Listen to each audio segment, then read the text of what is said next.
Hello and welcome to my first attempt at doing an unboxing in this setup, which is probably not going to end very well. But we're going to give it a shot anyway. So, I had mentioned in a previous Loot and Scoot video from, I don't know, January, that I wanted to do an unboxing of something, and that is this copy of Shroud of the Avatar, which is a signed copy. You can hopefully see this down here. But yeah, I wanted to do an unboxing for this, but I kept putting it off, and I figured, you know what? Why don't I just finally do it? And again, this is not the most ideal setup, so don't expect the best unboxing you've ever seen or even half as good as you've seen. But it'll be something. And that's what we can all be happy for, right? Something's better than nothing. Anyway, so yeah, late last year, actually, I think it was probably around October. I'm sorry if I pronounced this incorrectly, but Portalarium, they, showed that they had more box copies of Shroud of the Avatar on their website, and this time they were signed by none other than Lord British himself, and also numbered. As you can see, I've got kind of a low number here, 40 of 200, which is awesome to me because anytime I get one of these numbered kind of things, they're usually like pretty high up there. So I was happy when I saw that it was 40 of 200. This is just really cool to me because I love big box PC games, but we just don't see that anymore. We haven't seen big box PC games since like the early 2000s, maybe.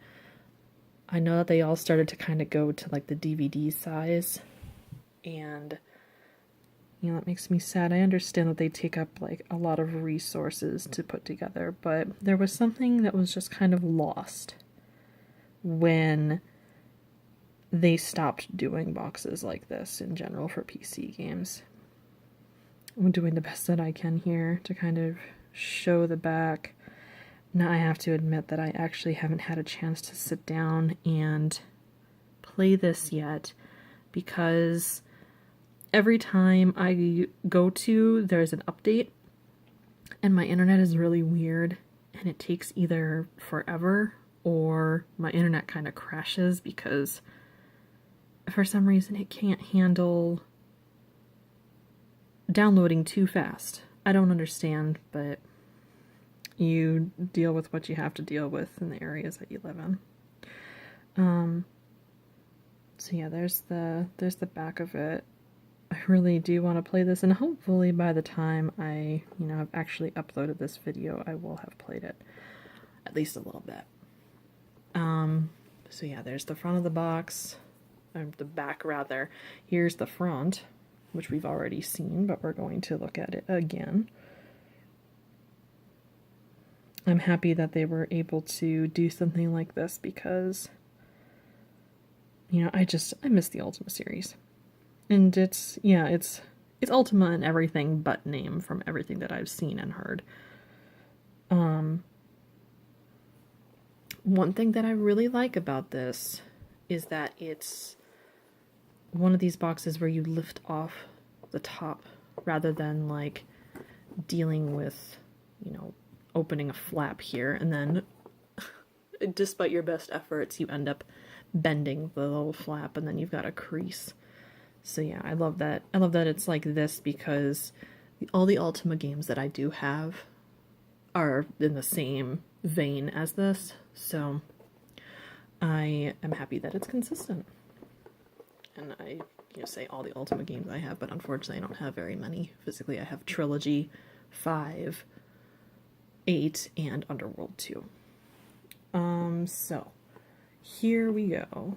We are opening up the box and looking inside. And right away we have this beautiful cloth map covering all the other goodies that are within.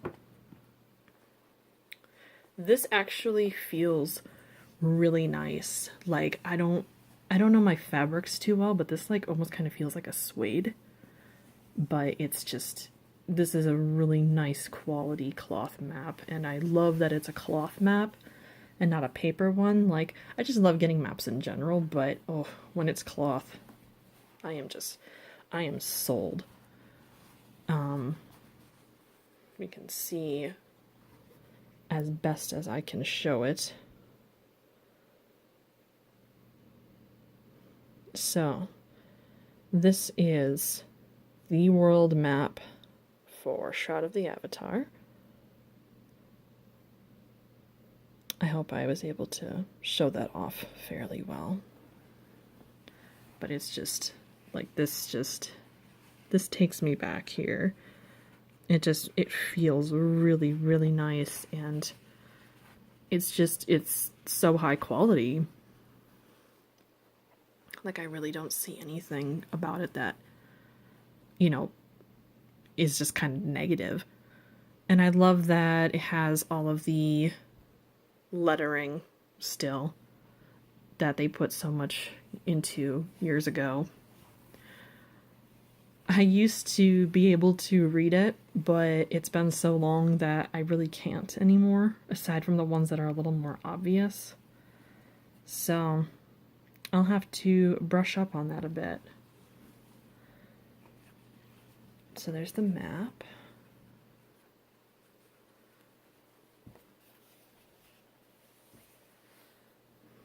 Oh, and speaking of brushing up on the lettering, right underneath that, there you have it. Move that out of the way a little bit. This card has basically everything you need to know the alphabet, as far as I can see. Yeah. I could have sworn that there was one that was for TH, but I don't see that on here. So maybe they got rid of that. Maybe they don't use it anymore. I'm not entirely certain. Oh yeah, and on the back there's the quick reference. So you can know all the controls.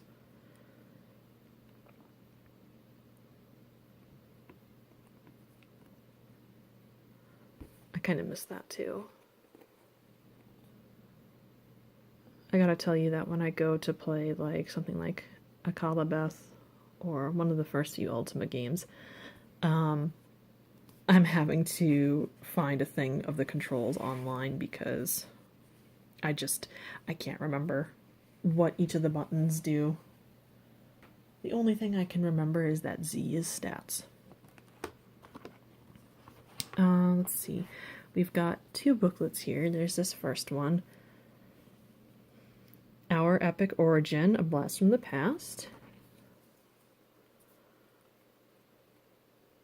And then here is a writing from Richard Garriott himself. So this booklet is to sort of give an idea of, you know, how everything came to be. How he got started with, you know, the Ultima series and just developing in general. And so in here we have basically all of the different notes and such that are from, gosh, I don't know how long ago, but it's all the stuff that was incorporated into, you know, making Akalabeth, etc.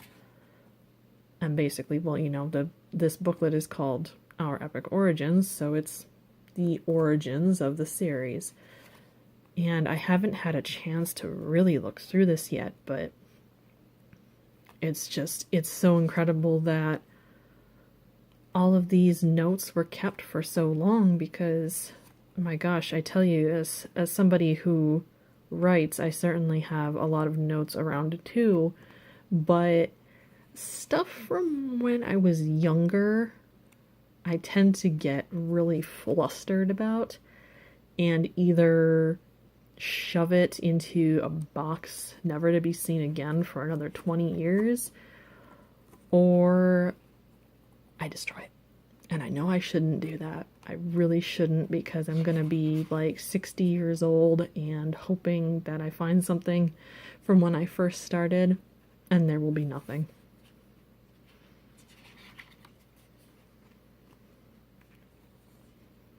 I'm glad that it kind of like gives you an idea of like what these are about, and also that is some handwriting that would take me a little bit to read. But at the same time, I remember being in school and they always wanted you to write like this. And then you hit a certain point in school and they don't care anymore. But I kind of adapted in my writing a sort of like hybrid between print and cursive. So that's a fun experience trying to read that when I was very hastily trying to write notes in high school or something, because the teacher is just firing off stuff left and right, and I have to take all these notes, and sometimes they grade you on your notes. And I remember specifically a teacher being like, well, I can't read your notes, so you get like a C on this. And I'm like, maybe if you slowed down, then I could actually take notes properly. Of course, I didn't say that to her. She was a nice teacher overall, but I'm digressing a bit though. This is a really cool booklet, and I would love to go through this, just like sit down with it and look through the entire thing one of these evenings. That's really cool, and I'm happy that they included this, because I always like to see like where things began. The next booklet in here, well, actually the last one too, is the Shroud of the Avatar Adventurer's Manual. I didn't realize until now that his hand is covered in blood. So obviously this goes without saying that this is the manual for the game itself. And I am definitely one of those people that misses manuals for games. I really don't like how so many things are just without, but I suppose we're helping the environment by not cutting down so many trees for so much paper, for so much manuals and stuff like that, and things going digital more, which I definitely appreciate. And I guess when it comes down to it, I would rather have it be that way. But it's still nice. It makes it more special when a game does include a manual. It also makes filling up a box full of games when you have to move not as heavy if it doesn't have all that paperwork in there too.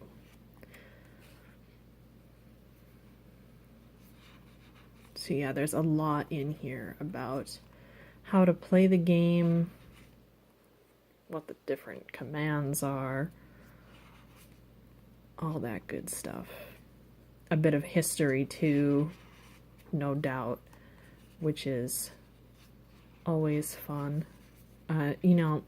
I'm kind of nostalgic for games also, including a bit of lore into the manuals, and it's kind of like you need to sort of sit down and read that paperwork before you get into the game to kind of know what's going on.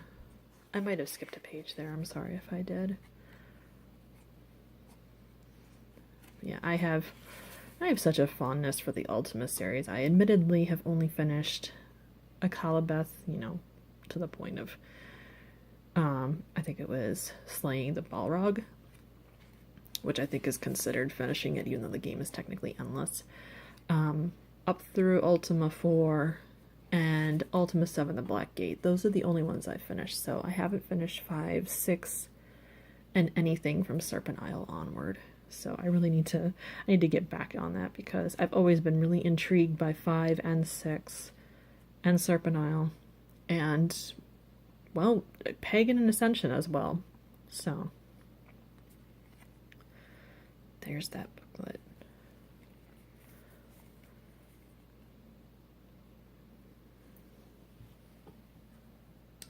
But yeah, I have a lot of fond memories of my brother playing Ultima when I was a kid. I was just very intrigued by it. Here we have this little guy. This little Ankh. Or Ankh, however you want to pronounce it. It looks like it's supposed to be kind of a little keychain. or something. Or no, maybe not a keychain. Maybe you could put like a chain on it and wear it as a necklace. Haha, that would make way more sense. I'm so used to little keychain things coming with stuff that's what I defaulted to. I'm having a hard time getting this in focus. I'm sorry. But yeah, you could totally put a nice chain on this and wear it to your Renaissance fair, which honestly, I kind of wish I had a second one now because I would totally do that. I love going to the Renaissance fair. And if I had something like this to, oh man, I would totally do an Ultima thing if I could. Yeah, that's cool. I kind of don't want to take it out of the little baggie, but I have no doubt that it is of good quality. So I always love when they have the little feelies, the little metal pieces that go in there too. And I think this is the last thing that's in here.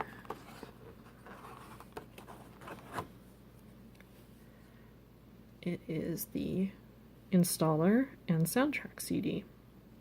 So, well, this is actually probably a DVD disc. But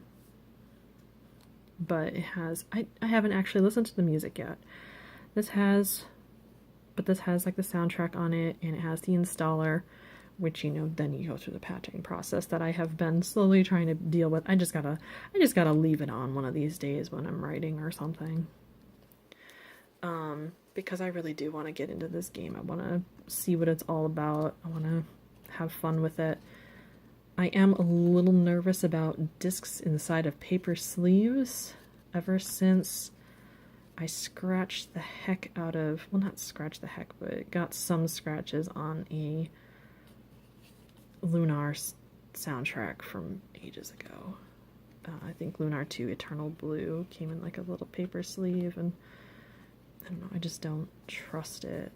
I'm trying to get the disc out so that we can look at it, but it's really difficult to do this without touching the bottom and smudging it. I don't know what the proper way is. I'm sure that somebody's got like some detailed way of doing this. Oh, yep, in big letters there it says DVD-ROM. So yeah, I'll have to take a look at this, see what the soundtrack is like.